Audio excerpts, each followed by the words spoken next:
प्रभु आज हम तेरे उस क्रूस के बलिदान को प्रभु हम याद कर सके परमेश्वर पिता। प्रभु यीशु मसीह से हम आपको धन्यवाद देते हैं पिता परमेश्वर। Thank you Lord. हम एक बार गीत को गाएंगे। यीशु ने अपना खून बहा के मुझे बचाया।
अपने मनों को तैयार करेगी जब उसकी क्रूस की पहली वाणी का प्रकाशन हमारे मनों पे आज पड़ता है, वो वचन जब हमारे मनों पे गिरते हैं उस बीज के समान, आज वो वचन हमारे मनों में कारगर साबित हो, आज वो वचन हमारे मनों के अंदर नया काम कर सके। ये समय है हमारे लिए कि हम अपने मनों को तैयार करें। इससे पहले कि हम उस वाणियों को देखेंगे, ये समय रहेगा कि हम अपनी व्यक्तिगत जीवन से प्रभु को धन्यवाद दें। थोड़ा समय लेकर हम उसे धन्यवाद दे सकते हैं। Thank you Lord Jesus, thank you Jesus, thank you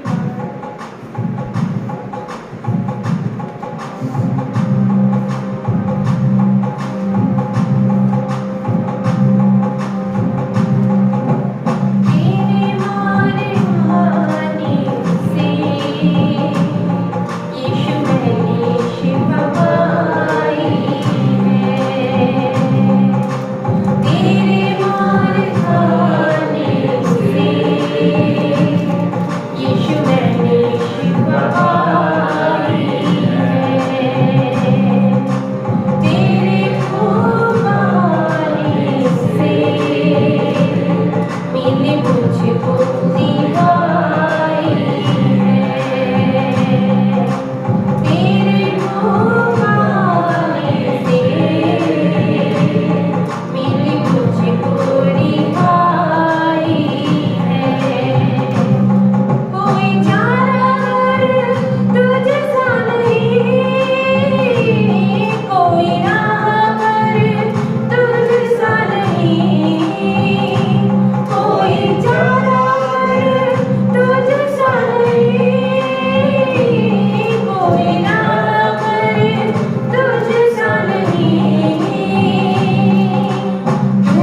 पापा से कि वो सामने आए और जब एंजलिना इस वाणी को लेती है उसके लिए प्रेयर करें और साथ में बाइबल रीडिंग।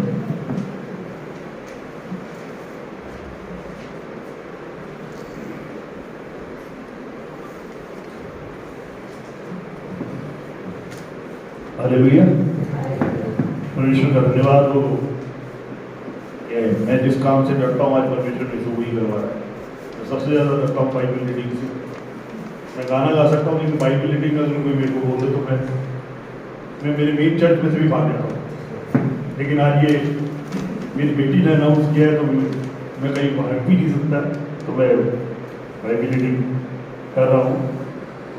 आइए, जब हम परमेश्वर के कलाम से देखते हैं उससे पहले हम अपने सरों को झुकाएं और परमेश्वर से प्रार्थना विनती करें कि परमेश्वर जब हम इस आयत को पढ़ते हैं इसको समझते हैं, खुदा तो अपनी सामर्थ उस जुबान के द्वारा बहने दे कि आज इसका प्रकाशन हम पा सकें। परमेश्वर ये एक मजाक नहीं, ये एक सत्य है जो प्रभु यीशु मसीह ने किया था और ये सब हमारे लिए है और आज हम उसी को दोहरा रहे हैं।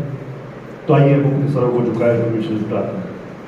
धन्यवाद, स्तुति और महिमा की योग्य पिता परमेश्वर। प्रभु जी धन्यवाद करते हैं परमेश्वर, आपका कलाम कहता है कि आपने जहाँ से ऐसा प्रेम किया कि अपना इकलौता पुत्र दे दिया। हम धन्यवाद करते हैं परमेश्वर आज उस दिन के लिए परमेश्वर कि हाँ आपका पुत्र प्रभु जी दुख उठाए, उसने तकलीफें उठाई परमेश्वर, लेकिन उसने वो वादा पूरा किया परमेश्वर जो वो आपसे करके आया था। आपका धन्यवाद करते हैं, आपके उस प्यार के लिए धन्यवाद करते हैं। आज जब परमेश्वर चाहते हैं कि परमेश्वर हम आपकी उपस्थिति में बैठ करके परमेश्वर आपके पुत्र के उस बलिदान को परमेश्वर आज हम फिर से याद करें परमेश्वर, उसे समझे और अपनी जिंदगी में लागू करें परमेश्वर। प्रभु जी परमेश्वर ऐसा होने दे कि आज ये शब्द, ये जो वचन आज जो बोले जाते हैं परमेश्वर, ये हमारे जीवनों में काम करने पाए और हमारे जीवन पहले से भी और ज़्यादा बदलने पाए और परमेश्वर उस चीज़ को पकड़े जो आप कहते हैं कि तू सर्वप्रथम मेरे राज्य मेरे धर्म की खोज कर। आज परमेश्वर आप हमारी मदद करें उसमें, यार यीशु के नाम से इस प्रार्थना को मांग लेता हूँ। आगे आइए, लूका उसकी 23वां बाब और 34वीं आयत। लूका 23 उसकी 34वीं आयत। तब यीशु ने कहा, है पिता तू इन्हें क्षमा कर क्योंकि ये नहीं जानते कि क्या करते हैं। उन्होंने चिट्ठियां डालकर उनके कपड़ों को बांट लिया। आइए इस आयत को, इस पहली वाणी को प्रकाशन देने आ रही है एंजलिना।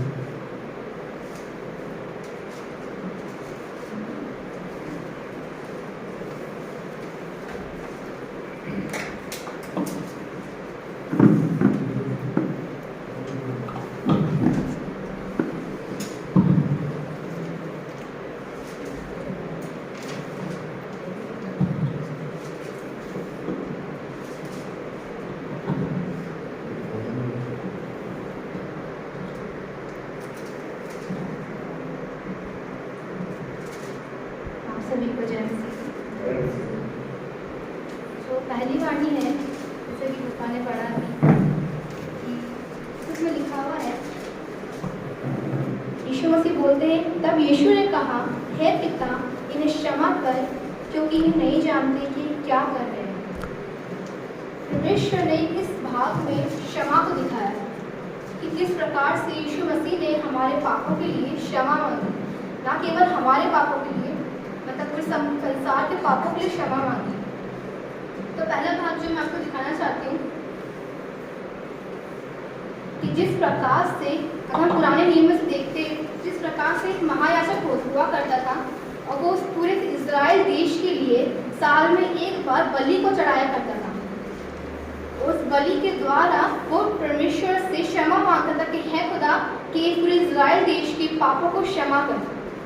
यदि हम देखते हैं वो इब्रानियों उसका 9वां अध्याय उसके 7वें आयत में लिखा है, निकाले आप हमारे साथ इब्रानियों 9 उसका 7। यहाँ पे इस प्रकार से लिखा है, पर दूसरे में केवल महायाजक वर्ष भर में एक ही बार जाता है और बिना लहू लिए नहीं जाता, जिसे वह अपने लिए और लोगों के भूल चूक के लिए चढ़ाता है। जैसे इसमें दे रखा है कि पहले जो महायाजक हुआ करते थे पुराने समय में, वो साल में पूरे एक साल में एक बार जाया करते थे उस बलि को लेकर, जिसको वो पूरे संसार के लिए, पूरे इजराइल देश के लिए और खुद के लिए भी चढ़ाया करता था, कि खुद की क्षमा के लिए कि पिता परमेश्वर पूरे जीवन, पूरे जो साल में जो मेरे से पाप हुए, जो मुझसे गलतियां हुई है, उनकी क्षमा को दो। उसी प्रकार से हम देखते हैं जब यहाँ पे यीशु मसीह हमारे पापों के लिए क्षमा मांग रहे हैं, तो वो एक तरीके से हमारे लिए महायाजक के रूप में है, कि जिस प्रकार से उस समय महायाजक क्षमा मांगता था संसार के लिए, उसी प्रकार से यहाँ पे यीशु मसीह ने हमारे पापों के लिए, या फिर जो लोगों जो वहाँ पे खड़े थे उस समय जो यीशु मसीह को सता रहे थे, उनके पापों के लिए क्षमा मांगते हैं। सेकंड पॉइंट मैं बताती हूँ आपको कि पहला तीमुथियुस का 2 अध्याय उसके 5 आयत में यहाँ पे लिखा है,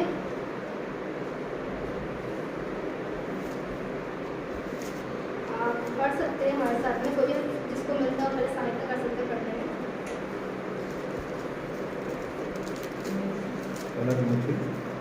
पहला तीमुथियुस उसके 2 आयत के 5 में, क्योंकि परमेश्वर एक ही है और परमेश्वर मनुष्य के बीच में भी एक ही बिछुई है, अर्थात मसीह यीशु जो मनुष्य है। यहाँ पे दे रखा है क्योंकि परमेश्वर एक ही है और परमेश्वर और मनुष्य के बीच में भी एक ही बिछुई है, अर्थात मसीह यीशु मनुष्य जो मनुष्य है। बिछुई मतलब जो मीडिएटर है हमारा, जिस प्रकार से पुराने नियम में महायाजक था, वो एक मीडिएटर था परमेश्वर उस पूरे लोगों के बीच में के लिए, उसी प्रकार से यहाँ पे भी यीशु मसीह जो है वो हमारे मीडिएटर है। कि जब हम डायरेक्ट पहले क्या होता था, डायरेक्ट हम जाके माफ़ी नहीं मांग सकते थे परमेश्वर से, उसके लिए महायाजक एक निर्धारित किया जाता था जो कि संसार, पूरे देश के लिए, पूरे संसार के लिए एक बार में जाके बलि को चढ़ाया करता था, उससे क्षमा मिलती थी। उसी प्रकार से यहाँ पे भी यीशु मसीह जो हमारे मीडिएटर है, उसने हमारे पापों के लिए परमेश्वर से क्षमा मांगी है, पिता इन्हें क्षमा कर कि नहीं जानते क्या कर रहे हैं। उस समय बहुत से लोग थे जो नहीं जानते थे कि वो क्या कर रहे हैं। अगर हम कुछ दिनों से पहले देखते हैं कि जो लोग पाम संडे के दिन जो यीशु मसीह के लिए पाम जो खजूर के डाल को बिछा रहे थे और उनको क्या कहते हैं होसन्ना के नारे लगा रहे थे कि है जो हमारा जो राजा है वो दोबारा लौट आया है हमारे देश में, इस्राएल देश में जो वो दोबारा लौट आया है, तो उसके लिए होसन्ना के नारे लगा रहे थे। तब तो परमेश्वर की प्रशंसा कर रहे थे, यीशु मसीह की प्रशंसा कर रहे थे, परंतु इस समय वो लोग वहीं खड़े होकर उनके लिए अपशब्द कह रहे हैं, उनको बोल रहे हैं कि उसको क्रूस पर चढ़ाओ, उसको क्रूस पर चढ़ाओ। जो जानते तो हैं कि वो परमेश्वर को जानते तो थे, वो लोग देखते थे परमेश्वर को कार्य को, परंतु आज वो भूल गए हैं। उसी प्रकार से यदि हमारे जीवन को देखिए आज के समय में कि हम भी क्या कर रहे हैं, हम जानते तो हैं परमेश्वर को, हम जानते तो यीशु मसीह को, उसके कार्यों को, वो क्या कर सकते हो, कितना सामर्थ्य है, परंतु हम आज भी हमारी गलतियों को हम भूल जाते हैं कि यीशु मसीह हमारे लिए क्या कर सकते हैं, और हम उसको उल्टा ब्लेम करने जाते हैं कि एक पल पर कहते हैं पिता परमेश्वर धन्यवाद, और दूसरे पल में कहते हैं कि आपने क्या कर दिया मेरे जीवन में, कि इतनी प्रशंसा, इतनी ज़्यादा परेशानी मेरे जीवन में क्यों आ गई है। तो आज हम भी उन लोगों के समान ही हैं जो वहाँ पे खड़े थे, और परमेश्वर ने उस समय में उन लोगों के लिए जब क्षमा मांगी है, पिता ने क्षमा कर, उसने हमारे लिए भी क्षमा मांगी, क्योंकि हम उनके समान ही हैं। क्योंकि हम आज भी यीशु मसीह को ब्लेम करते हैं कि है पिता तूने क्या कर दिया हमारे जीवन में, है पिता क्या तूने क्या कर दिया। और अगर हम दूसरे उसी भाग में देखते हैं कि यानी कि कुछ लोग ऐसे भी थे जो यीशु मसीह को नहीं जानते थे। संसार में आज ऐसे लोग भी हैं जो नहीं जानते कि यीशु मसीह कौन है, परमेश्वर कौन है, उसने हमारे लिए क्या किया है और क्या कर सकता है। वो परमेश्वर ने उनके लिए भी क्षमा मांगी उस समय। परमेश्वर कितना महान है। अगर आज हमें कोई बोले, क्या आज हमें कोई गाली भी देता है, तो कोई अपशब्द बोल देता है, तो हम उसको क्षमा भी नहीं करते, हमारे मन में उसके लिए एक बैर का भाव बन जाता है, हम उसको क्षमा नहीं करते हैं। परंतु परमेश्वर कितना महान है वो यीशु मसीह, जिसने उन पूरे लोगों के लिए, ना कि उन जो लोगों ने परेशान रहता, परंतु पूरे संसार के लिए क्षमा मांगती है, पिता इन्हें क्षमा कर कि नहीं जानते क्या करते हैं। यीशु मसीह बहुत महान है देखा जाए तो। और परमेश्वर ने मैं आपसे एक और चीज़ और बोलना चाहती हूँ, मतलब तीसरे भाग में इसमें, कि यीशु मसीह जो है उन्होंने इतनी पीड़ा में आने के बाद में भी, मतलब उनका जो दर्द था वो असहनीय था एक पल के लिए। यदि आज हमारे कोई लग भी जाते तो हम कितना ज़्यादा महसूस करते कि हाँ लग गई, बहुत ज़्यादा लग गई हमारे, तो है ना, छोटी सी लगने लगी। पर यीशु मसीह के जब इतने किलो को ठोका गया उनके हाथों, उनके पैरों पे, उनको कोड़े मारे गए, उनको चढ़ाया गया सलीब पर, उनको सूली को उठा के पूरे वहाँ घूमे और उस पहाड़ पे गए, कितना दर्द हुआ होगा उनको, ऐसा महसूस करे तो। और उन लोगों को यीशु मसीह ने क्षमा करा। उनका हृदय इतना नम्र, इतने दीन थे वो, कि वो दूसरों को क्षमा करना जानते थे। वो यीशु मसीह जो थे वो लोगों को क्षमा करना जानते थे, कि इस प्रकार से कि हम क्षमा करें क्योंकि मेरा पिता मुझे देखता है। आज आप कहाँ हैं? मैं आपसे एक सवाल पूछना चाहती हूँ, क्या आज आप क्षमा करते हैं दूसरों को? यदि कोई आपको ठेस पहुँचाता है, यदि कोई आपको कुछ बुरा भला कहता है, क्या आप उनको क्षमा करते हैं अपने जीवन में? किसी ने आपके साथ बुरा करा है, किसी ने आपको परेशान करा है, किसी ने आपके पीठ पीछे कुछ बुरी बातें कही हैं आपके विरुद्ध में, आप ये सुन लेते हैं कि आप फिर इसको दूसरा बोलने लग जाते हैं कि तुझे बताता हूँ, अब मिलना मुझे बाहर आके, कि तुझे पापा बोल रहे मैं बोलता हमारे मन में उसके लिए प्रेम तो है कम से कम। पर कुछ लोग तो ऐसे हैं कि तू मुझे मिलना, तुझे तो परमेश्वर बताया है, वो परमेश्वर जान लेगा जो करना होगा उनको। आप तो मत बोलो उनके लिए, परमेश्वर न्याय करने आएगा, वो बता देगा। आपका कोई न्याय करने नहीं बैठे आप यहाँ पर, है ना।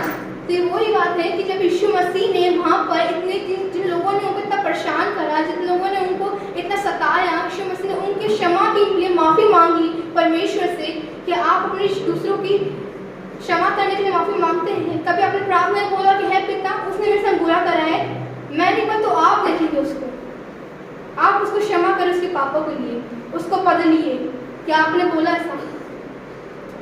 अगर यदि नहीं बोला है तो बोलना स्टार्ट कर दीजिए, क्योंकि परमेश्वर उनका न्याय करेगा, आप नहीं करेंगे।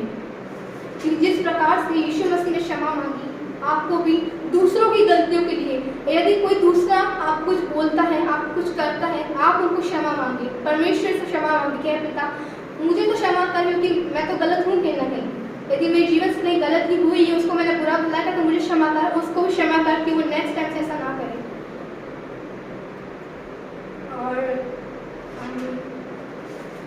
इब्रानियों इसका 3 आयत इसके 7 और 8 में पढ़ते हैं।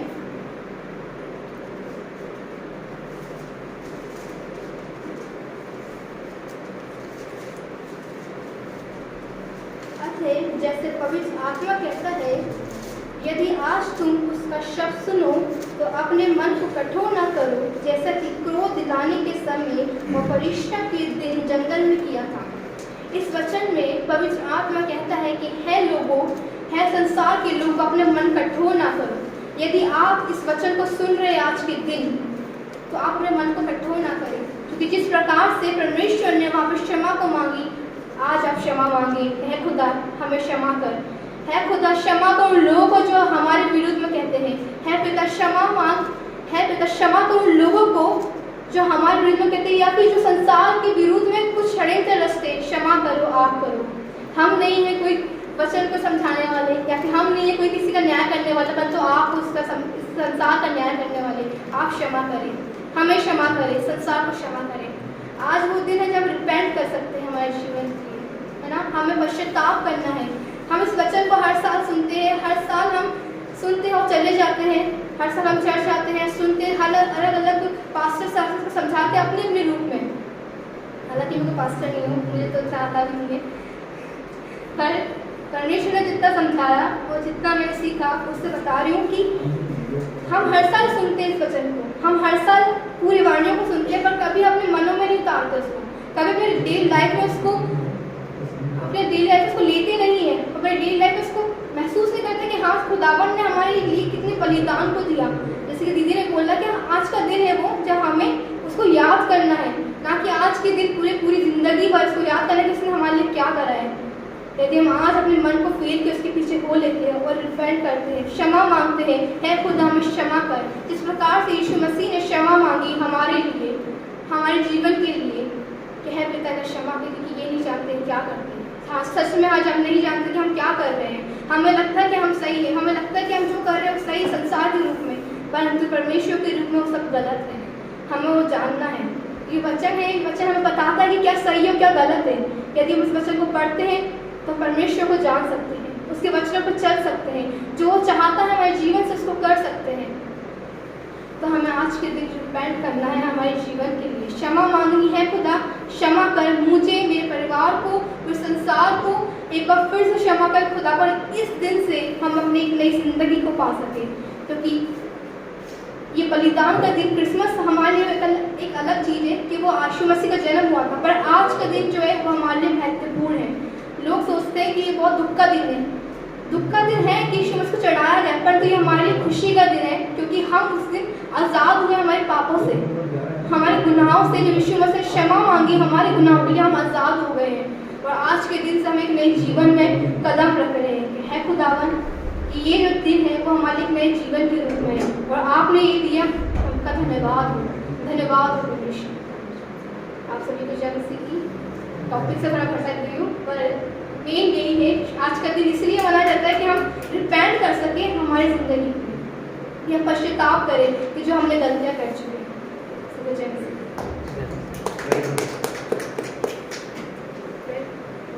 आज हम छोटी सी दुआ करेंगे इस वचन के लिए और आज की क्षमा के लिए।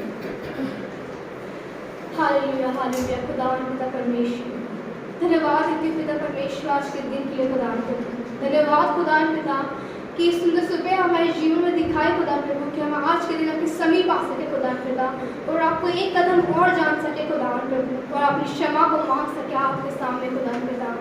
हम जानते हैं पिता परमेश्वर पिता, हम परफेक्ट नहीं है खुदा पिता। हम जानते हैं यीशु मसीह कि हम उस योग्य भी नहीं थे कि खुदा प्रभु कि हम आपके पास आ सके खुदा पिता।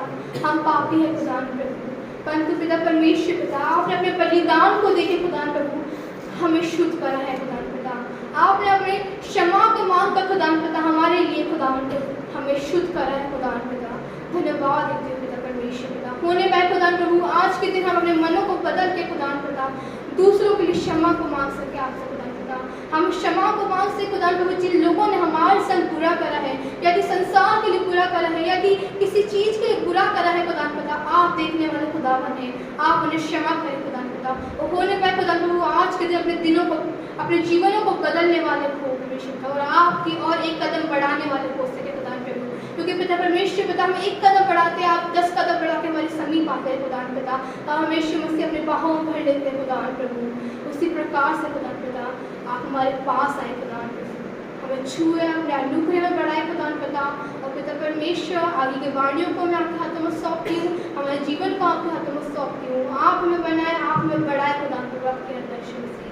इस छोटी सी प्रार्थना को यीशु मसीह नाम से समाप्ति है। आमीन।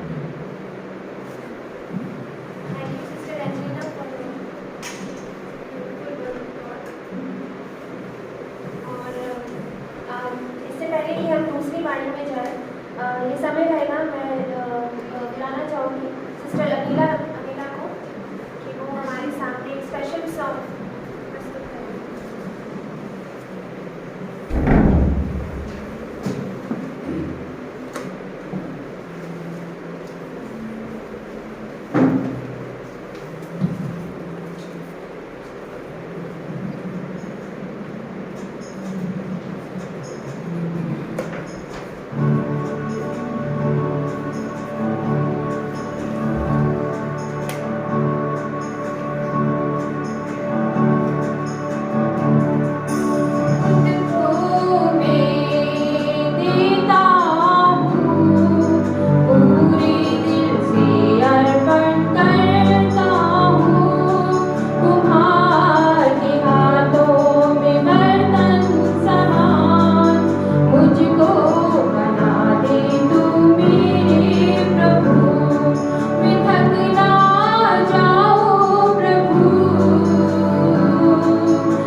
सेकंड सीन की ओर हम जबकि आगे बढ़ते हैं, मैं रिक्वेस्ट करूँगी मेरे चार से कि वो वचन को पढ़ने में और प्रार्थना में।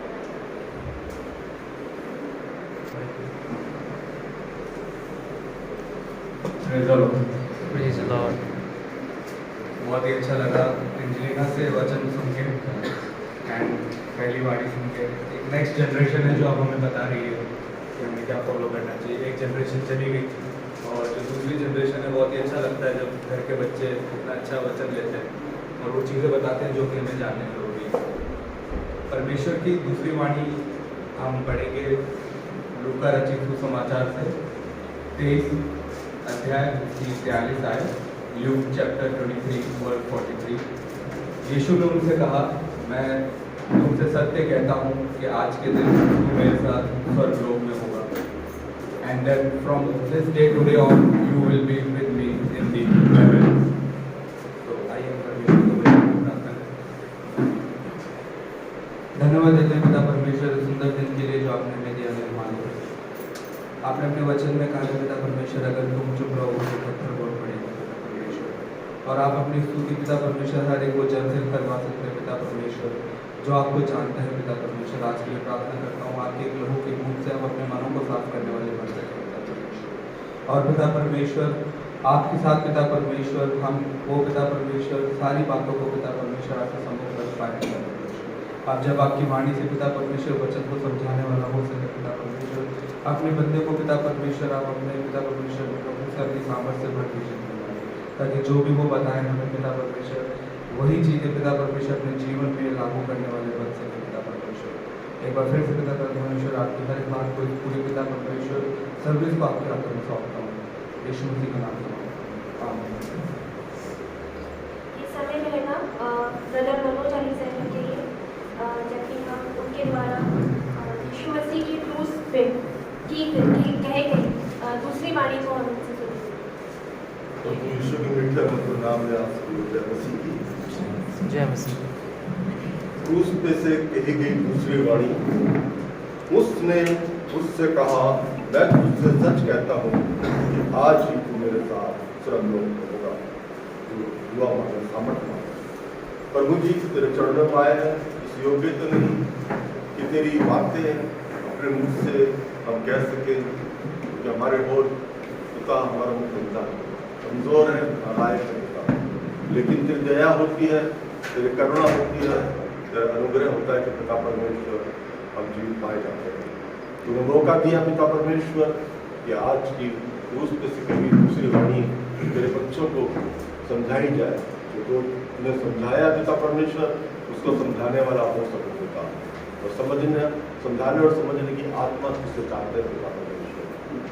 पिता इस समय पर हाथ देते हैं पिता परमेश्वर, हमारे मुख से बोलना पिता परमेश्वर, कानों से सुनना, सब कुछ को भावता पिता विनती को यीशु तेरे नाम से मांगता हूं, आमीन। मेरे प्रियो, अभी एंजेलिना ने जैसे पहली वाणी बताई उसी का प्रत्युत्तर, यानी उसका पहली वाणी का उत्तर दूसरी वाणी है। पहली वाणी की हे पिता ने क्षमा कर, क्योंकि ये नहीं जानते ये क्या कर रहे हैं। और दूसरी वाणी ये है, उसने उससे कहा, मैं तुझसे सच कहता हूँ आज ही तुम्हें मेरे प्रियो, जब मैं इस वाणी पे देख रहा था, इस पे गौर कर रहा था, तो मुझे बार बार एक जो दृष्टांत है वो बार मेरे मन में आ रहा था। अगर मैं आज वो दृष्टांत आपके सामने नहीं बताऊंगा, केवल वाणी ही बताऊंगा, तो मुझे अच्छा नहीं लगेगा। हालांकि मैच करता हुआ है, तो वो दृष्टांत है लूका 18 उसकी 9 आयत से 14 आयत तक। लूका 18 अध्याय उसकी 9 आयत से 14 आयत तक। ये प्रभु यीशु मसीह ने खुद ने ये दृष्टांत कहा था। इसको मिले पढ़ते उसने उनसे जो अपने ऊपर भरोसा रखते थे कि हम धर्मी हैं और दूसरों को तुच्छ जानते थे, ये दृष्टांत कहा। 2 मनुष्य मंदिर में प्रार्थना करने के लिए गए, एक फरीसी था और दूसरा चुंगी लेने वाला। फरीसी खड़ा होकर अपने मन में यूं प्रार्थना करने लगा, हे परमेश्वर, मैं तेरा धन्यवाद करता हूँ कि मैं दूसरे मनुष्य के समान अंधेर करने वाला, अन्यायी और व्यभिचारी नहीं, और न इस चुंगी लेने वाले के समान हूँ। मैं सप्ताह में 2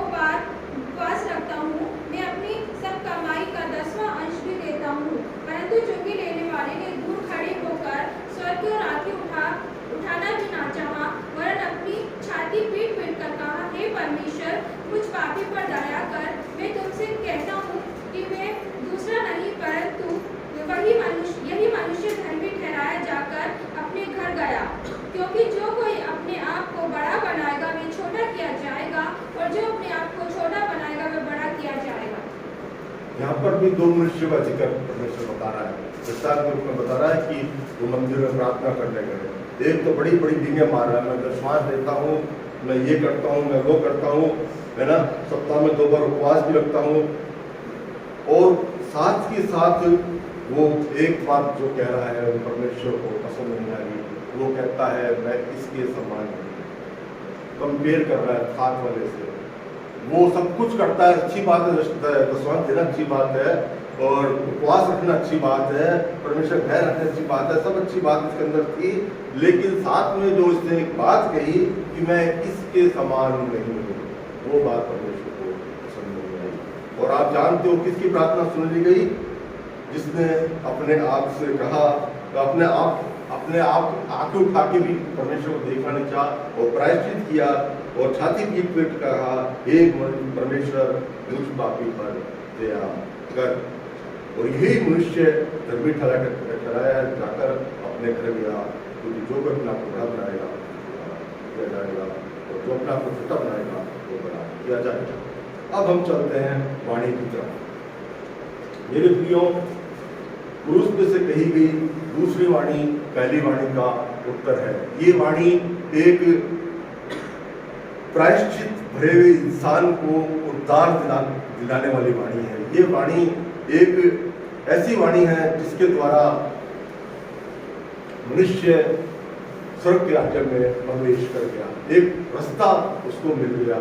मेरे प्रियो, यहाँ पर हम वर्णन देखते हैं तो शुरू से देखते हैं 2 डाकू है जो कि कुकर्मी भी है, हत्यारे भी हो सकते हैं, एक दाएं तरफ है एक बाएं तरफ है, और ये एक परमेश्वर प्रभु यीशु मसीह के दोनों साइड में है, और वो सब कुछ वहां से देख रहे हैं, सुन रहे हैं। और जो कुकर्मी लटकाए गए थे उनमें से एक ने उसकी निंदा करके उनसे कहा, क्या तू मसीह नहीं तो फिर अपने आप को और हमें बचा।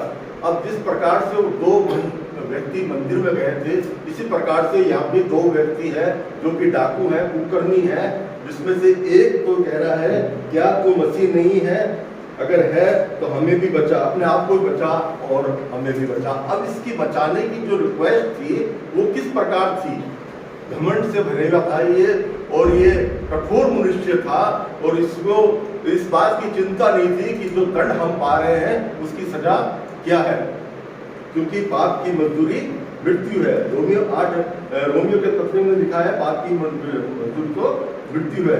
और इसको ये अंदाजा नहीं था कि थोड़ी देर बाद में मेरे प्राण निकल जाएंगे, मैं परमेश्वर के नरक की यात्रा भूलूंगा।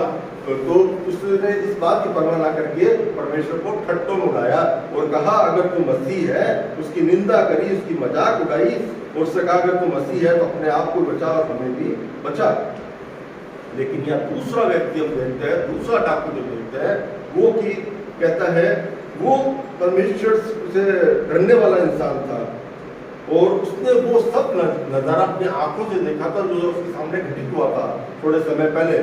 उसने देखा कोई बात तो इस शख्स के अंदर है जो कि इतना सताने जाने के बावजूद भी कह रहा है, हे पिता इन्हें क्षमा कर कि ये नहीं जानते क्या कर रहे हैं। और मेरे प्रियो, उसने वो सब कुछ देखा जो उसके सामने दिखाया गया, किस प्रकार यीशु को सताया गया, किस प्रकार उस पर ठट्ठा उड़ाया गया। उसके बावजूद वो कहता है, क्या कहता है कि क्या तू परमेश्वर से भी डरता? तू भी तो वही दंड पा रहा है क्योंकि हम अपने कामों का ठीक फल पा रहे हैं। अब यहाँ पर वो दूसरा डाकू जो कि परमेश्वर उस डाकू से कह रहा है कि पश्चाताप के रूप में अपने आप को बिल्कुल दीन बना के कि अगर तू परमेश्वर से नहीं डरता, यानी कि उसके मन में डर है परमेश्वर का, ऐसी परिस्थिति के अंदर जबकि वो क्रूस के ऊपर है और वो भी एक अपराधियों के संग मिला गया। यशायाह भविष्यवक्ता ने लिखा है वो अपराधियों के संग मिला गया, यानी कि अपराधी के समान वो खड़ा है बीच के अंदर, लेकिन उसको परमेश्वर का भय उसके अंदर था, क्योंकि उसने देखा था कि पिता से इसका संबंध है और वो पिता से परमेश्वर प्रार्थना कर रहा है कि हे पिता इन्हें क्षमा कर कि ये नहीं जानते क्या कर रहे हैं। और वहां पर उसने इस बात को जान लिया कि ये परमेश्वर का पुत्र है। और तीसरी बात हम देखते हैं कि उसने परमेश्वर को पहचान लिया कि ये परमेश्वर का पुत्र है, जो इतना सब कुछ होने के बाद भी परमेश्वर से विनती कर रहा है, प्रार्थना कर रहा है कि हे पिता इन्हें क्षमा कर कि ये नहीं जानते। तो उस घड़ी, उस समय उसने ये मौका नहीं जान दिया जो मौका उसको मिला था। तो उसने अपने आप क्या कहा, तब उसने कहा हे यीशु तू अपने राज्य में आए तो मेरी सुधि लेना। अब परमेश्वर को उसने एक राजा के रूप में ग्रहण किया इस समय, जबकि उसके सिर पर ताज मुकुट नहीं था, कांटों का मुकुट था। उसके आगे कोई सेवक, कोई दास और दासियां नहीं थे, गुलाम लोग ऐसे थे जो उसको सता रहे थे। उसके आगे ऐसा कुछ भी नहीं था जो कि राजा के रूप में उसको देखता। लेकिन डाकू ने जब उसको एक राजा के रूप में देखा और उससे कहा कि जब तू अपने राज्य में आए तो मेरी सुधि लेना। और मेरे प्रियो, परमेश्वर ने उससे कहा आज तू मेरे साथ स्वर्ग लोक में होगा। मेरे प्रियो, यहाँ दोनों डाकुओं का जीवन हम देखते हैं तो हमें मिलता है कि किस प्रकार से एक डाकू ने तो अपना जीवन नरक में छोड़ दिया, बल्कि दूसरे डाकू ने स्वर्ग का अधिकारी हो गया। और प्रभु यीशु मसीह हमेशा कहते हैं आज ही। अगर बाइबल हम देखें तो बहुत जगह में मिल जाएगा, पर प्रभु यीशु मसीह ने आज को बहुत महत्व दिया है। लेकिन आज ही तू मेरे साथ दोस्तों का, आज ही मुर्ग के बांध देने से पहले 3 बार तुम्हें इनकार करेगा। और बाइबल कई जगह भी आया है कि आज अगर तुम मुझसे शब्द सुनो तो अपने मनों को कठोर ना करना। और इसी प्रकार से डाकू से प्रभु यीशु मसीह ने ये कहा, नहीं कहा कि 3 दिन बाद मैं पिता पास जाऊंगा जब तू स्वर्ग के साथ शामिल होगा। उसने कहा आज ही तू मेरे साथ स्वर्ग लोक में होगा। तो ये दोनों डाकू के कैरेक्टर को अगर हम देखते हैं तो हमें जीवन में बहुत कुछ सीखने को मिलता है। ज़्यादा समझाने आवश्यकता नहीं, क्योंकि आप लोग बाइबल को जानने वाले हो, बचपन से आप बाइबल समझते हो।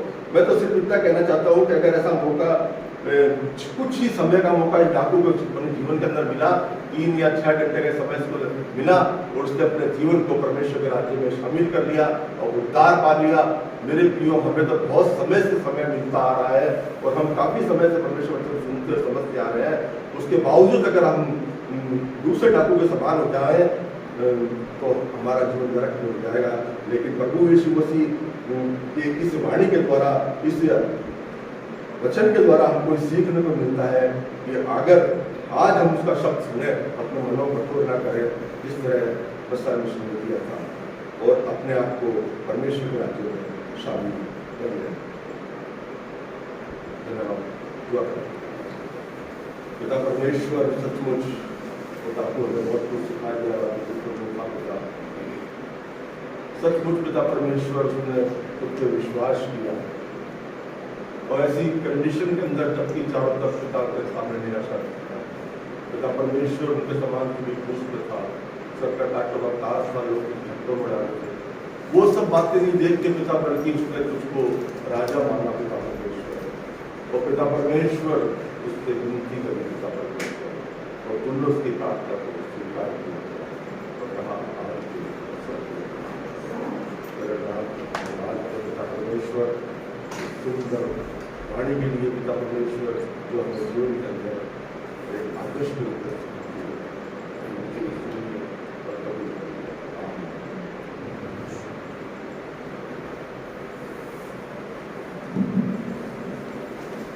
इससे पहले कि हम तीसरी वाणी में जाए, ये समय रहेगा कि हम सिस्टर सीमा से एक स्पेशल सॉन्ग सुनेंगे।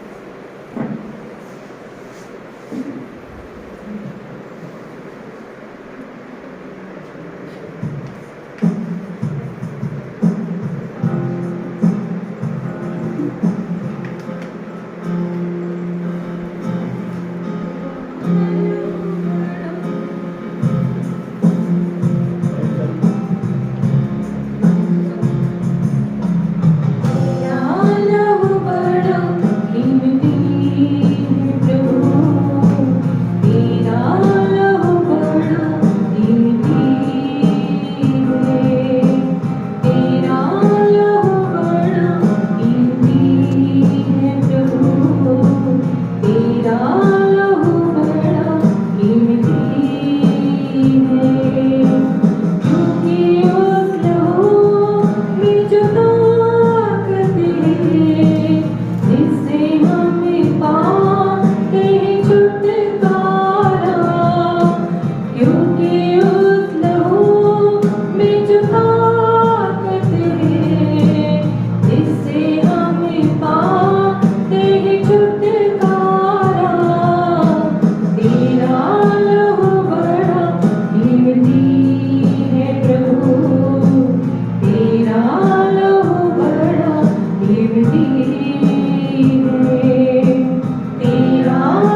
समय रहेगा कि हम यीशु मसीह की क्रूस पर कही गई तीसरी वाणी को सुनेंगे।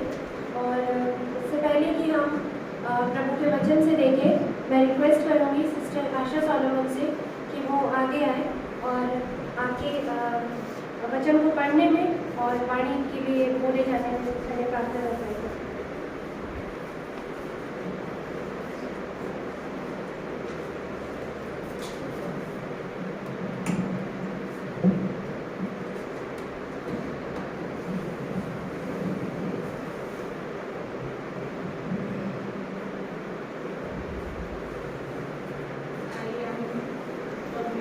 तीसरी वाणी को पढ़ते हैं।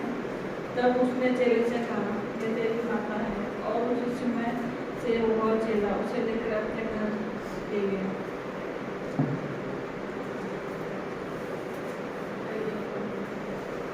धन्यवाद और आपने हमारा प्रार्थना धन्यवाद। वचन के पढ़े जाने में अपने आशीष देते और जो भी भाई इस वचन को बोलते हैं उन्हें अपने साथ में सको, ताकि हम उस वचन को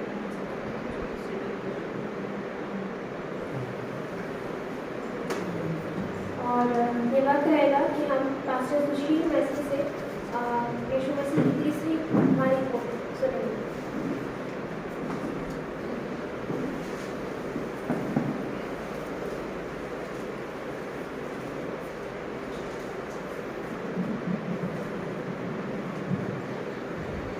हालेलुया। खुदा को धन्यवाद करते हैं और सिस्टर सीमा जी का भी धन्यवाद करते हैं, उन्होंने अच्छा गाना गाया है।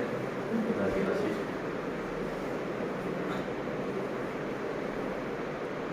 गुड फ्राइडे को अक्सर ये वाणियाँ बोली जाती है और 7 वाणियाँ, कई चर्चों में 7 वाणियाँ होती है, कई चर्च में लगातार एक सरमन होता है। जब 7 वाणियों को कहा जाता है, जो पहली है कि हे पिता इन्हें क्षमा कर क्योंकि ये नहीं जानते कि क्या कर रहे हैं। दूसरी तो आज ही मेरे साथ स्वर्गलोक में होगा। तीसरी कि हे नारी दे के तेरा पुत्र, पुत्र दे के तेरी माता। चौथी एली नमा सबक्तनी, हे मेरे परमेश्वर तूने मुझे क्यों छोड़ दिया। पाँचवीं मैं प्यासा हूँ। छठवीं पूरा हुआ। और 7वीं है परमेश्वर मैं अपना आत्मा तेरे हाथों में सौंपता हूँ। तो ये जब 7 वाणियाँ जब बताई गई, जब अभी तीसरी वाणी पर हम जब ध्यान करते हैं और जब मैं दूसरी वाणी सुन रहा था जीजाजी से, तो अभी उन्होंने परमेश्वर के वचन को बताया। मैं आपको बताना चाहता हूँ कि स्वर्ग में जो व्यक्ति यीशु के साथ गया है, उसने लाइफ में कभी बाइबल नहीं पढ़ी थी। वो लाइफ में कभी चर्च भी नहीं गया था, वो कुछ भी नहीं गया। लेकिन उसके बाद भी खुदा ने बोला मैं आज ही मेरे साथ स्वर्ग लोक में होगा।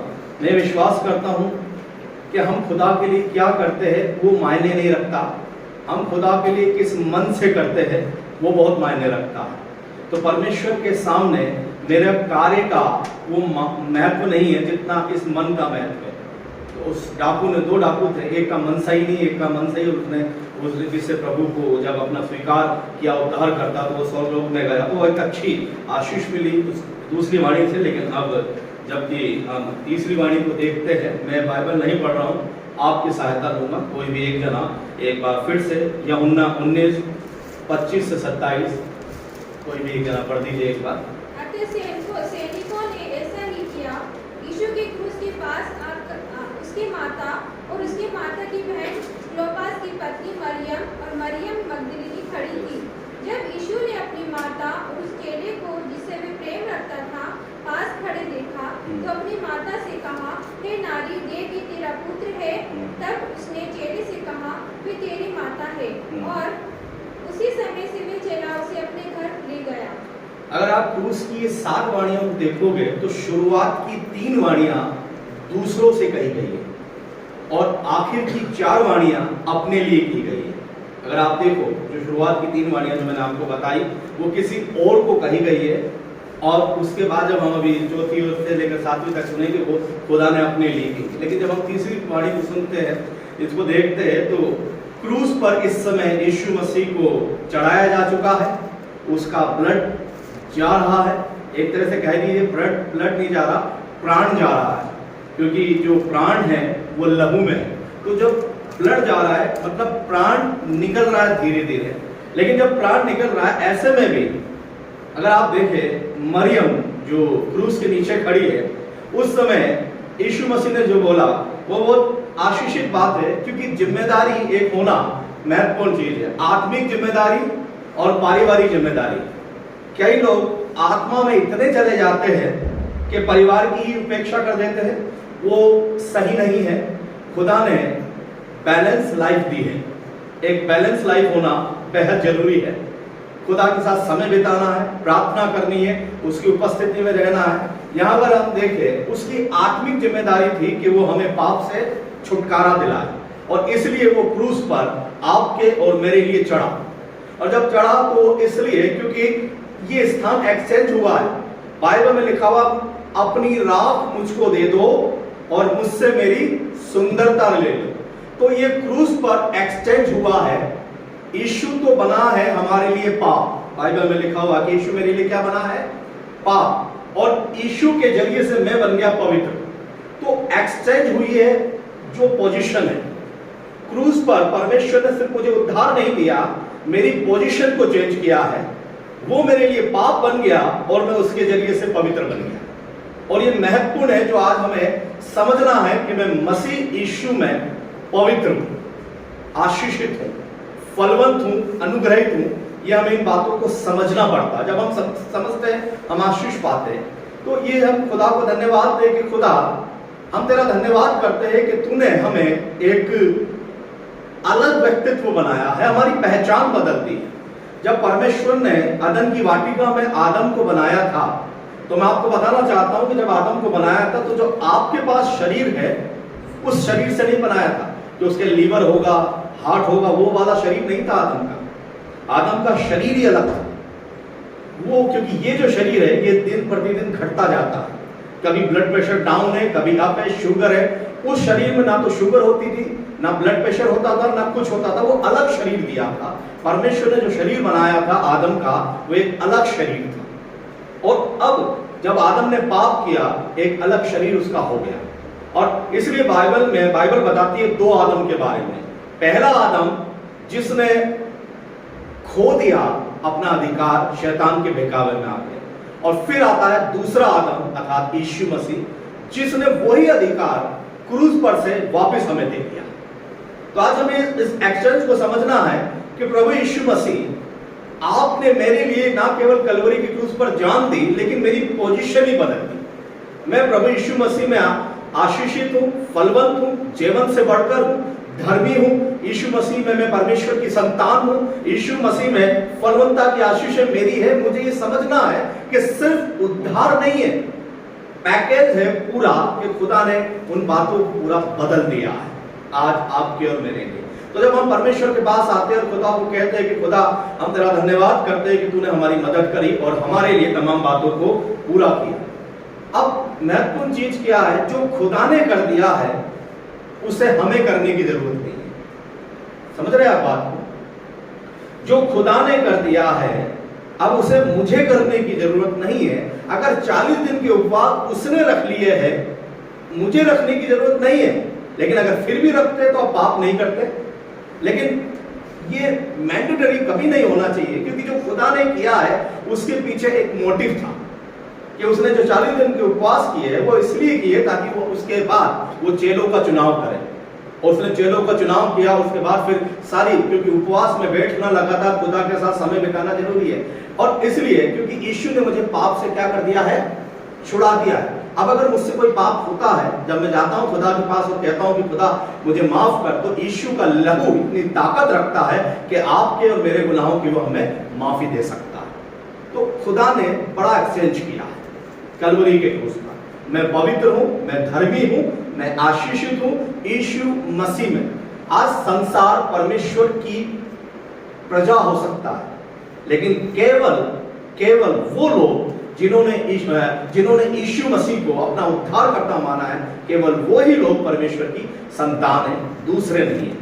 इसलिए यीशु मसीह बाइबल में लिखा हो जिन्होंने उसको ग्रहण किया उसने उन्हें परमेश्वर की संतान होने का अधिकार दिया। तो आत्मिक जिम्मेदारी क्या थी कि जो अदन की वाटिका में आदम ने खोया है वो क्रूस पर वापस मनुष्य जाति को दिया जाए।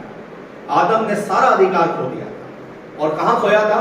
शैतान के पास। और क्रूस पर यीशु ने शैतान के सर को कुचलकर अधोलोक की कुंजियां ली है और बाइबल कहती है कि स्वर्ग राज्य की कुंजियां मेरे पास है और खुदा ने वो अधिकार वापस हमें दिया है। तो हमारी आज की पोजीशन आत्मा में बिल्कुल वही है जो आदम की थी। और बाइबल कहती है जब यीशु मसीह आएगा तो हमारा शरीर भी बदलेगा, फर्क आएगा। अभी मेरा उद्धार आत्मा का हुआ है, प्राण का हो रहा है, शरीर का भी नहीं हुआ है। शरीर का उस समय होगा जब यीशु मसीह आएगा और मेरा शरीर बदल जाएगा। ये जो फैक्ट है इसको समझना है। लेकिन हम एक जिम्मेदारी के ऊपर सोचते हैं, जिम्मेदारी के ऊपर देखते हैं। यीशु मसीह ने क्रूस पर अपनी एक जिम्मेदारी को निभाया। एक जिम्मेदारी जो उसने उठाई, वो पैदा हुआ, वो मारा गया, गाड़ा गया। आपको मालूम है क्रूस पर चढ़ना, आज मैं सुन रहा था इस चीज को, क्रूस पर तो हर साल कोई ना कोई चढ़ता था। रोमी साम्राज्य में कोई ना कोई चढ़ता ही रहता था। इसलिए क्रूस पर यीशु मसीह को भी चढ़ाया गया और 2 डाकुओं को भी चढ़ाया गया। उन 2 डाकुओं की याद कई बार क्यों नहीं करते? केवल यीशु मसीह को क्यों याद करते हैं? क्योंकि एक यही है यीशु।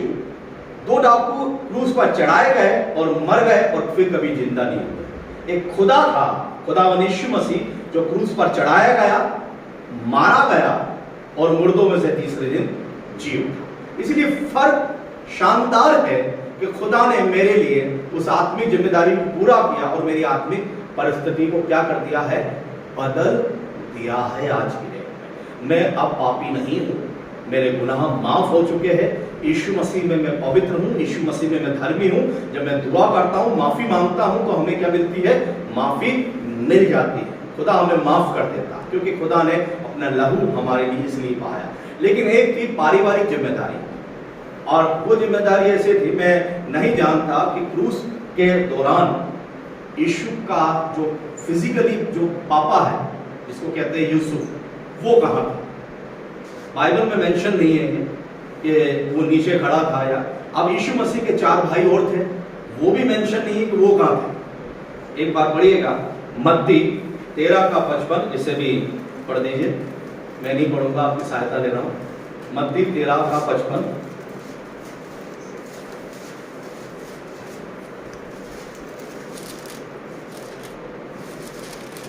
क्या यह बड़े का बेटा नहीं, और क्या इसकी माता का नाम मरियम और इसके भाइयों का नाम याकूब और यूसुफ और शमौन और यहूदा नहीं?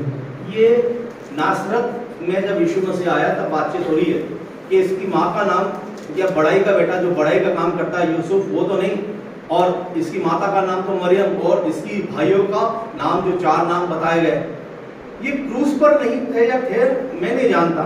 लेकिन बाइबल ये बताती है कि यीशु मसीह के कोड़े लगने से लेकर के उसके क्रूस पर प्राण त्यागने तक अगर कोई साथ खड़ा रहता, वो थी मरियम, जो लगातार साथ में रही है। और बाइबल में अगर हम देखें तो यीशु का रिश्ता यूसुफ के साथ इतना घनिष्ठ नहीं बताया गया है। हो सकता है हो, लेकिन बाइबल में मेंशन नहीं है जितना मरियम के साथ बताया गया है। उसके भाइयों के संग भी कोई रिश्ता इतना घनिष्ठ नहीं बताया गया है जितना मरियम के साथ बताया गया है। मैं सोचता हूं अगर उसका पति मरियम, अगर यूसुफ होता तो शायद उसको ये बोलना नहीं पड़ता कि हे पुत्र, हे नारी देख के तेरा हे नारी देख के तेरा पुत्र और पुत्र देख के तेरी माता, ये बोलना नहीं पड़ता, क्योंकि उसके अगर 4 भाई भी होते, वो माँ को अपनी माँ को कहता कि मेरे भाइयों के संग रहे। मेरा ऐसा सोचना है लॉजिकली कि उस दौरान सब छोड़ के चले गए थे। 4 भाई छोड़कर गए। यूसुफ के लिए मैं नहीं जानता, मैं इतना समझ नहीं पा रहा, लेकिन यूसुफ भी वहां नहीं था। तो इसलिए यीशु मसीह ने जब बोला कि हे नारी देखिए तेरा पुत्र और पुत्र देखिए तेरी माता, क्योंकि अब मैं जिम्मेदारी सौंप रहा हूं अपनी माँ की उसको। अभी ये लिखा हुआ है, एक और पढ़ दीजिएगा, जो अभी हमने पढ़ा था ना, तो उसमें वाणी में कि यीशु जिससे प्यार करता था। अभी ये चेले का नाम मैंने खोजा, मैं थोड़ा कंफ्यूज हूं, लेकिन ये शायद यूहन्ना था जिसके लिए कहा जाता है कि जिससे यीशु प्यार करता था। थोड़ा मुझे लगता है, जहां तक मैं समझ पाया, इस चेले का नाम था यूहन्ना। 12 के 12 चेले भी वहां नहीं थे, 11 चेले मतलब एक ये, क्योंकि पतरस ने तो पहले ही गिव अप कर दिया था, वो तो गत्समनी की बाग से, वो मुर्गे की बांग से गिव अप था, तो वो तो होगा ही नहीं। उसके अलावा बाकी के 10 चेले भी समझ में नहीं आए कहाँ थे, केवल एक यूहन्ना ये साथ है। इसलिए यीशु मसीह ने बोला कि अब से मेरी माँ का ख्याल कौन रखना, यूहन्ना तू रखना। एक जिम्मेदारी को हैंड ओवर किया है। मैं बताना चाहता हूँ हमें आत्मिक रूप से प्रार्थनाएं करनी है, दुआ करनी है, खुदा के साथ समय बिताना है, लेकिन जो परिवार है उसकी उपेक्षा नहीं करनी है, क्योंकि हर एक व्यक्ति की एक जिम्मेदारी है, आत्मिक जिम्मेदारी भी है और पारिवारिक जिम्मेदारी भी है, और ये दोनों निभाना बेहद जरूरी हो जाता है कि हम दोनों जिम्मेदारियों को निभाएं। मैंने कहीं सुना था और वो मुझे बाद में समझ में आया, किसी ने बोला कि एक सर्कल होता है जिसमें हमें मसीह जीवन को रखना है, पहले परमेश्वर, फिर परिवार, फिर सेवा। ये ऐसा एक सर्कल बताया गया था, पहले परमेश्वर, फिर परिवार और फिर सेवा। मतलब परिवार के साथ एक सही रीति से एक रिश्ता, जिस व्यक्ति के परिवार में कलह है वो सेवा कर नहीं पाता है, नहीं कर पाए, हो नहीं पाती। फिर अगर परिवार में शांति, क्योंकि जो ताकत है वो व्यक्ति को परिवार से मिलती है। अगर परिवार टूटा हुआ है, परिवार में झगड़े, तमाम बातें हैं, उसको जो मोटिवेशन जो परिवार से मिलना चाहिए नहीं मिल पाता है। इसलिए यीशु ने अपनी जो जिम्मेदारी अपनी माता की जिम्मेदारी एक उस चेले को सौंपी है और परिवार का एक महत्व बताया है। एक और पद पढ़िएगा, 1 तीमुथियुस 5:4 से 8। 1 तीमुथियुस 5:4 से 8। पहले पढ़िएगा 5:4, 5:4 पढ़िएगा। 1 तीमुथियुस 5:4 पद, आगे मत पढ़ना।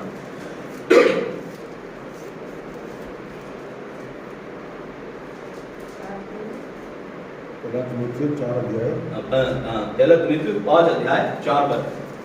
और यदि किसी विधवा के लड़के वाले या नाती पोते हों तो वे पहले अपने ही घराने के साथ भक्ति का बर्ताव करना। आप रुकिएगा, बाइबल कहती है पहले अपने घराने के साथ भक्ति का बर्ताव कर। घर में तो झगड़े हैं और बाहर प्रेज द लॉर्ड, हालेलुया, प्रभु के नाम को महिमा मिले। बाइबल ऐसा नहीं कर रही कि तुम्हारे घर में तो पूरा टूटे हुए रिश्ते है और बाहर जाकर हम हालेलुया प्रेज द लॉर्ड कर रहे हैं। बाइबल में तो सिखाया गया है, फिर से पढ़ना चाहिए इसको शुरू से। और यदि किसी विधवा के लड़के वाले या नाती पोते हों तो वो पहले अपने ही घराने के साथ भक्ति का बर्ताव करना, अपने ही घराने के साथ भक्ति का बर्ताव करें और अपने माता पिता आदि को उनका हक देना सीखे। हक देना सीखे, अपने माता पिता आदि का जो हक है वो उनको देना सीखे। बाइबल के वचन के अनुसार परिवार की उपेक्षा कर अगर मिनिस्ट्री की जाएगी तो ना तो मिनिस्ट्री बसती है ना परिवार बसता है। इसलिए बेहद जरूरी है कि परिवार में समझ से बताकर फिर बिठाए आगे चला जाए, वो बहुत आशीष की बात होती है।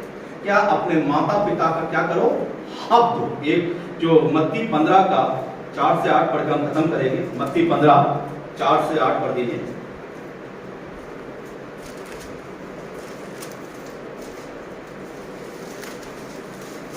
क्योंकि परमेश्वर ने कहा था कि अपने पिता और अपनी माता का आदर करना, और जो कोई पिता या माता को बुरा कहे मार डाला जाए।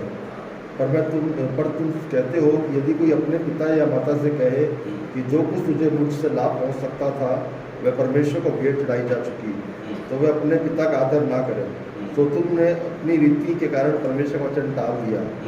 हे कपटियों, यशायाह ने तुम्हारे विषय में क्या भविष्यवाणी ठीक की है कि ये लोग होठों से मेरा आदर करते हैं पर उनका मन मुझसे दूर रहता है। ये पर एक अभी क्या है, माता पिता को वो व्यक्ति बोल रहा है कि जो तुम्हें मुझसे लाभ पहुंच सकता था वो मैंने काम पहुंचा दिया, खुदा को दे दिया, अब मैं तुम्हारे लिए नहीं हूं। बाइबल में दोनों जगह एक जगह ये भी लिखा हुआ है कि जो मुझसे ज्यादा अपने माता पिता का ज्यादा प्रिय जाने तो वो मेरे योग्य नहीं। इसको थोड़ा सा बारीक अंतर है, इसको हमें समझना पड़ेगा। और उस चीज में कि पहले परिवार की उपेक्षा नहीं करनी है, मिनिस्ट्री करनी है, खुदा के साथ समय बिताना है, लेकिन परिवार के लिए वो भी ध्यान रखना, पारिवारिक जिम्मेदारी, आत्मिक जिम्मेदारी है तो पारिवारिक जिम्मेदारी भी है। जब दोनों पैरेलल चलते हैं, दोनों अच्छी रीति से चलते हैं तो बहुत शानदार काम होता है। इसलिए परमेश्वर आज हमें सिखाता है कि अगर हम सेवा करना चाहते हैं, खुदा के नाम को महिमा देना चाहते हैं, तो कभी भी अपने परिवार की उपेक्षा ना करें। परिवार से ही मोटिवेशन मिलता है, तो जिससे मोटिवेशन मिलता है अगर वहीं पर रिश्ते खराब हो गए, हम सेवा उस रीति से नहीं कर पाएंगे। जॉयस में प्रभु की अच्छी दासी को एक चीज बोलती थी, डेव और मैं इतना झगड़ते थे, मैं उनके मैसेज हमेशा सुनता हूँ, किताबें है मेरे पास उनकी, कि हम गाड़ी में लड़ते जाते थे और जैसे ही चर्च के गेट पर पहुंचते थे और गेट खोलते थे और कोई दूसरा विश्वासी मिलता था तो हम उनसे प्यार से कहते थे प्रेज द लॉर्ड, हालेलुया, और फिर चर्च खत्म होता था, फिर गाड़ी में बैठते थे, फिर धमाकेदार फिर लड़ाई करते थे और घर आके केवल वो टाइम था जो एक हम दिखाते थे। मैं फिर से बोलना चाहता हूँ, यीशु मसीह के नाम में हमें जो करना है, परिवार की जिम्मेदारी और आत्मिक जिम्मेदारी, इसका एक कॉम्बिनेशन होना बेहद जरूरी है। उस रीति से जब हम करेंगे, प्रभु हमें बहुत आशीष देगा। समय इतना नहीं है, मुझे इतना समय जो दिया, मैं अर्पित भाई और रोमा का और उनकी मिनिस्ट्री का धन्यवाद करता हूँ कि उन्होंने एक अच्छा समय, एक पूरा एटमॉस्फेयर ऐसा लगाया और मुझे समय दिया। आपको मैं बहुत बहुत धन्यवाद करता हूँ। हमारे दो नए भाई जो आज हमारे बीच में आए हैं, हम उनका भी तहे दिल से धन्यवाद करते हैं कि इस तरीके से आते रहे। यहाँ पर चर्च आने वाले समय में शुरू हो जाएगा भाई, और जब भी शुरू होगा हम आपको बता देंगे कि आप यहाँ पर आ सकते हैं, टाइम भी बता देंगे कि आप यहाँ इस तरीके से संगति कर पाएंगे। खुदा आप सबको बहुत आशीष दे। Thank you.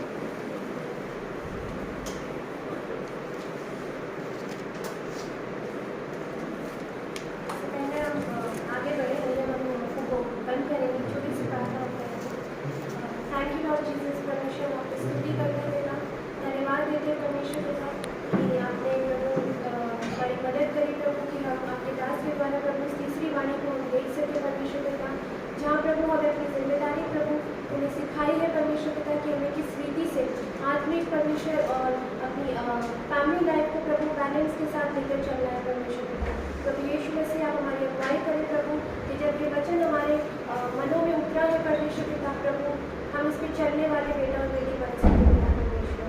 धन्यवाद के साथ प्रभु इस प्रार्थना को यीशु मसीह के नाम से मांगते हैं। और ये समय रहेगा भाई अभिषेक के लिए कि वो स्पेशल सॉन्ग मांगते हैं।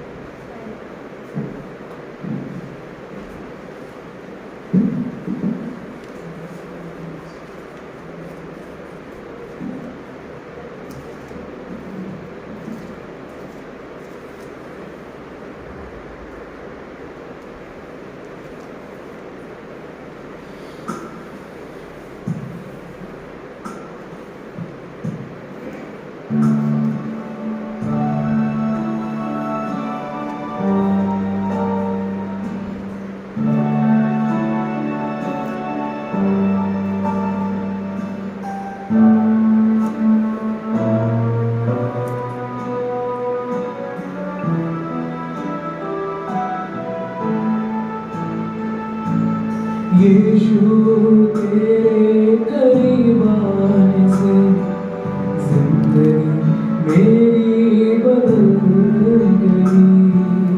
यीशु तेरे छूने से जिंदगी मेरी संवर गई। तूने मुझे है बचाया, तूने मुझे सहलाया, तूने मुझे है बचाया, तूने मुझे सहलाया। मैं धन्यवाद करता रहूँगा, यीशु धन्यवाद करता रहूँगा। मैं धन्यवाद करता रहूँगा, यीशु धन्यवाद करता रहूँगा। धन्यवाद धन्यवाद धन्यवाद धन्यवाद धन्यवाद धन्यवाद धन्यवाद धन्यवाद।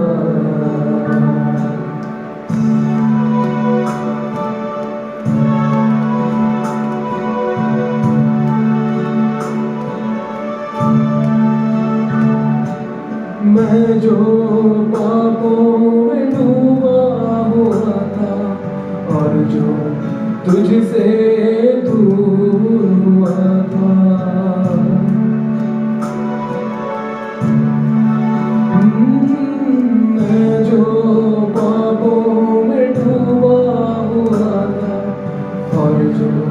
तुझसे दूर हुआ था, तूने मुझे है छुड़ाया,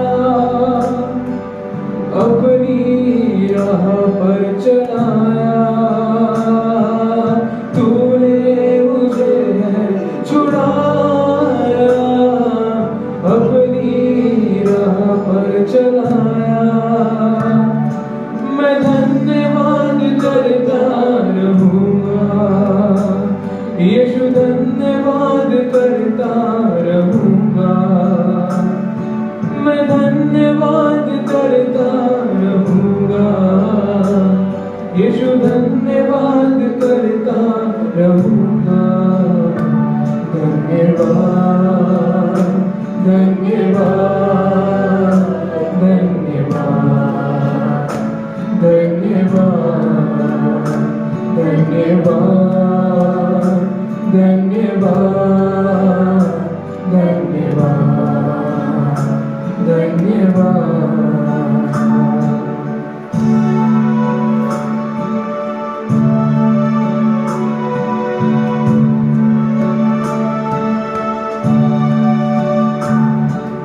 यीशु ने ऐसा प्रेम जताया, मुझको अपना बेटा बनाया।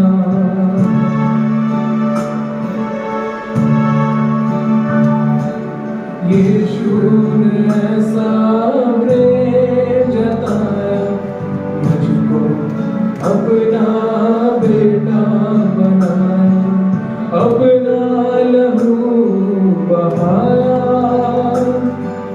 जीवन नया दिलाया, अपना लहू बहाया, जीवन नया दिलाया। मैं धन्यवाद करता रहूँगा, यीशु धन्यवाद करता रहूँगा, मैं धन्यवाद करता रहूँगा, यीशु धन्यवाद करता रहूँगा। धन्यवाद धन्यवाद धन्यवाद धन्यवाद धन्यवाद धन्यवाद धन्यवाद धन्यवाद।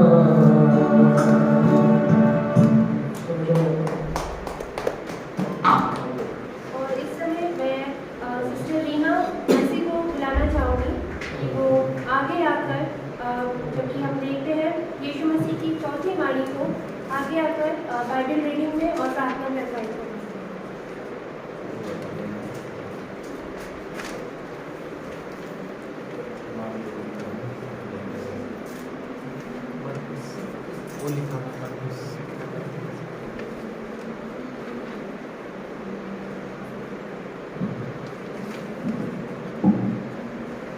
हम पढ़ेंगे मरकुस उसका 15 अध्याय उसका 34।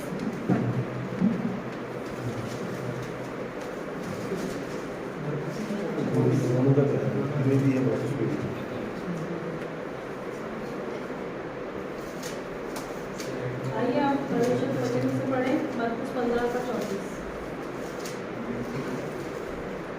तीसरे पहर यीशु ने बड़े शब्द से पुकार कर कहा, इलोई इलोई लमा शबक्तनी, जिसका अर्थ यह है, हे मेरे परमेश्वर, तूने मुझे क्यों छोड़ दिया।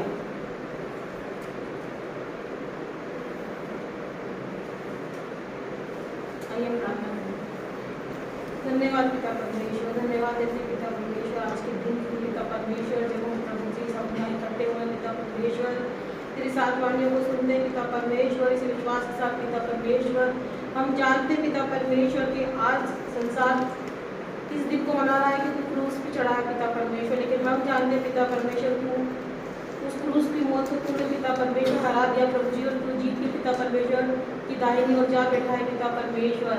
हाँ पिता परमेश्वर, हम जितने हैं बैठे जो भी वाणियों को सुनते हैं प्रभु जी, पिता परमेश्वर आप सहायता मदद करें प्रभु जी, हर एक बोलने वाले को सामर्थ्य देना पिता परमेश्वर, अभी जो भी प्रचारक अपनी वाणी को बोलते हैं, पिता परमेश्वर उनके संग साथ न प्रभु अपना अभिषेक से भर, अपनी आत्मा से भर पिता परमेश्वर, तेरी आत्मा में भर के पिता परमेश्वर वो उस वाणी को प्रचार कर सके। प्रभु जी आप सहायता मदद करें। आगे का समय आपके हाथों में सौंपते हैं, प्रार्थना प्रभु यीशु मसीह के नाम से मांगते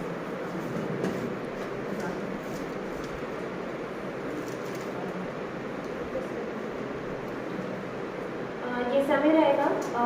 मैं इनवाइट करना चाहूँगी ब्रदर मनोज एलेक्जेंडर को कि वो आगे आकर यीशु मसीह की चौथी वाणी को हमारे साथ रखें।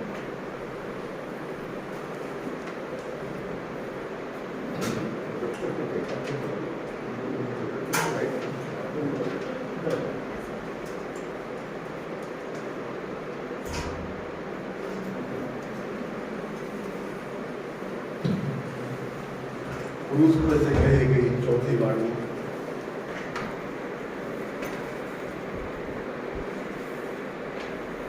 तीसरे पहर यीशु ने बड़े शब्द से पुकार कर कहा, एलोही एलोही लमा शबक्तनी, जिसका अर्थ यह है कि हे मेरे परमेश्वर, हे परमेश्वर, तूने मुझे छोड़ दिया।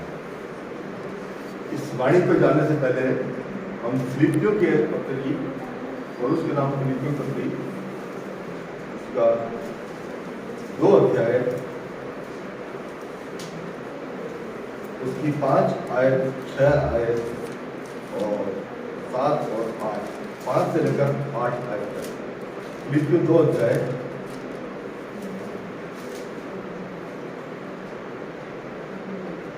उसकी 5 आयत से लेकर 8 आयत तक। कोई भी पढ़ दीजिए। जैसा मसीह यीशु का स्वभाव था, वैसा ही तुम्हारा भी स्वभाव हो, जिसने परमेश्वर के स्वरूप में होकर भी परमेश्वर के तुल्य होने को अपने वश में रखने की वस्तु न समझा। हाँ, एक मिनट।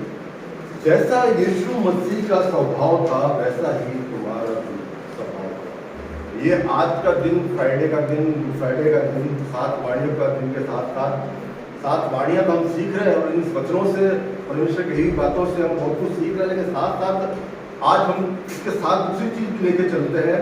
वो है कि हम केवल वाणी ही सुनकर आज के दिन को धन्य नहीं कहें, बल्कि उन सब बातों को भी देखते जाए जो कि हमारे जीवनों से संबंध रखती है, जो लोग उद्धार की ओर ले जाती है।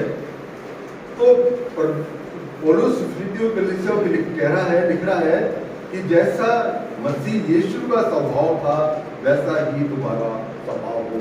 ये क्रूस पे यीशु मसीह उस अवस्था में है जिस अवस्था में हम देखते हैं कि कैसी अवस्था है। मांस का लोथड़ा हुआ शरीर है, और वो इतने भारी क्रूस को ले जा रहा है, उससे ले जाया भी नहीं गया। तो शमौन नाम एक पुरानी जो जा रहा था, उसने उस क्रूस को लादा अपने ऊपर। इस ऐसी कंडीशन के अंदर यीशु मसीह था। वो स्वभाव को हम आज देखें और वो स्वभाव को अपने जीवन में ले जाए। मैं बोल गया, सुशील भाई बोल गए, बोल गई, जितने भी 7 वाणी बोल दी, कंप्लीट कर दी, ये दैट्स ऑल, यही खत्म नहीं हो जाता आज का दिन। आज के दिन अगर हम इन चीजों को भी, जो स्वभाव परमेश्वर प्रभु यीशु मसीह का था, उसको भी हम अपने जीवन में ग्रहण करें, तो इन वाणियों का महत्व हमारे जीवन में 1000 गुना हो जाएगा, 100 गुना हो जाएगा। तो मेरे प्रियो, आप कहता है जिस प्रकार मसीह यीशु का स्वभाव था, वैसा तुम्हारा भी स्वभाव हो, जिसने परमेश्वर के स्वरूप में होकर भी परमेश्वर के तुल्य होने को अपने वश में रखने की वस्तु ना समझा, वरन अपने आप को ऐसा शून्य कर दिया और दास का स्वरूप धारण किया और मनुष्य की समानता में हो गया। मेरे प्रियो, यीशु से बात करनी हो, अगर मुझे मेरी पत्नी से बात करनी तो मैं उसका नंबर डायल करूँगा। हेलो, क्या कह रहे हो? प्रभु यीशु मसीह से आपको बात करनी है तो आपको 0 नंबर डायल करना पड़ेगा, अपने आप को शून्य करना पड़ेगा, जिस प्रकार प्रभु यीशु मसीह परमेश्वर का पुत्र होने के बावजूद अपने आप को उसने शून्य कर दिया। मेरे प्रियो, वो चाहता तो बहुत कुछ कर सकता था, आकाश से आग गिरा सकता था, एक बड़ी सेना बुला सकता था।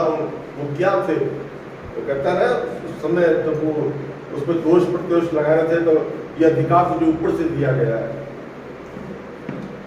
मेरे प्रियो, शून्य होना बहुत जरूरी है।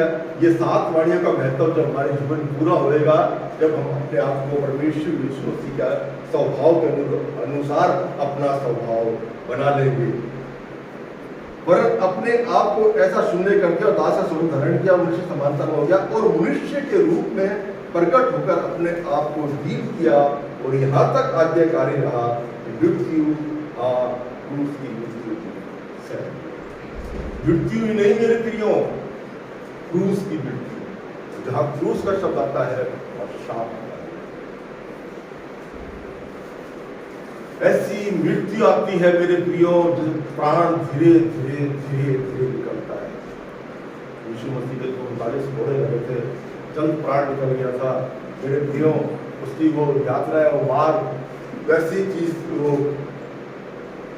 इतना कठिन समय था, मैं बयान नहीं कर सकता। आपने पैशन ऑफ वीक देखा होगा, पैशन ऑफ क्राइस्ट पिक्चर देखी होगी और वचन पढ़ा है आपने, किस प्रकार का ऐसा समय था। वो पीड़ा उसने क्रूस पर सही। और मेरे प्रियो, चौथी वाणी के अंदर हमको यही मिलता है कि वो ऐसी पुकार थी, वो दर्द की, वो यातना की, वो पीड़ा की, जो वो ऐसी पुकार थी वो यीशु मसीह की, जो उसने ऊंचे शब्द से कही थी, हे पिता, हे पिता, हे परमेश्वर, हे मेरे परमेश्वर, तूने मुझे क्यों छोड़ दिया। कई बार हम भी अपने परेशानियों में घिरे होते हैं, हम भी अपनी ऐसी परिस्थिति के अंदर होते हैं, हमारे अंदर से भी ऐसी चिৎकार निकलती है, हम भी ऐसे हमारे अंदर से आवाज निकलती है मेरे प्रियो, हे परमेश्वर, हे परमेश्वर, तूने मुझे क्यों छोड़ दिया। और मेरे प्रियो, यहाँ पर परमेश्वर से अलगाव की, उस यातना की, उस दुख की और उस सब ठट्टेबाजी यात्रा सहने की जो चित्कार, जो आवाज थी, वो प्रभु यीशु मसीह की एक लाउडली स्पीक थी, यानी कि एक तेज आवाज थी। और वो कहता है, परमेश्वर, हे परमेश्वर, तूने मुझे क्यों छोड़ दिया। और 33वीं आयत में लिखा है, और दोपहर होने पर सारे देश में अंधेरा छा गया और तीसरे पहाड़ का 12 बजे से लेकर 3 बजे तक पूरे देश में अंधेरा छा गया। मेरे प्रियो, सृष्टि भी परमेश्वर का आदर सत्कार कर रही थी, क्योंकि आदम और हव्वा ने आज्ञा न मानने के कारण, आदम और हव्वा ने आज्ञा न मानने के कारण पाप को दुनिया में ले आए और प्रभु यीशु मसीह उस पाप को भी खत्म करने के लिए, पाप से छुटकारा दिलाने के लिए क्रूस पे जा रहा था।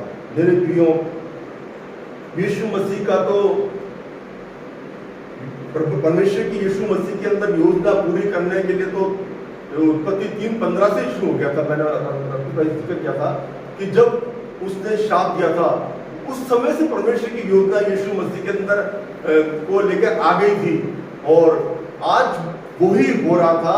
पृथ्वी जो शापित हो चुकी थी, आदम हव्वा जो शाप लग चुका था, जो पाप, शैतान का अधिकार जो पृथ्वी पे आ गया था, सारी सृष्टि उस शैतान के अधिकार में आ गई थी।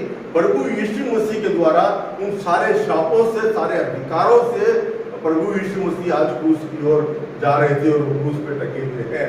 तो मेरे प्रियो, शैतान से अधिकार छीनने के लिए, जैवन जीवन जीने के लिए प्रभु यीशु मसीह उस क्रूस पे है। और मेरे प्रियो, आप सब जानते हैं प्रभु यीशु मसीह ने परमेश्वर की सारी योजनाओं को, सारी बातों को पूरी किया।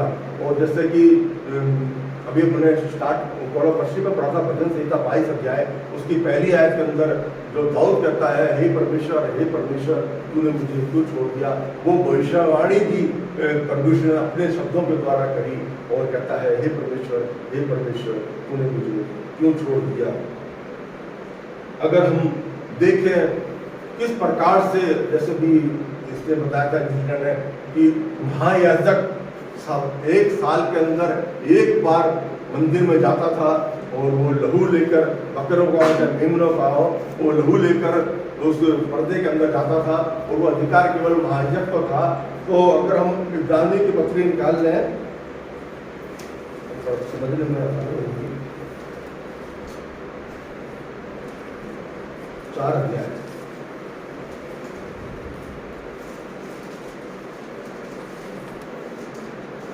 मैं 14 आयत से लिखा है,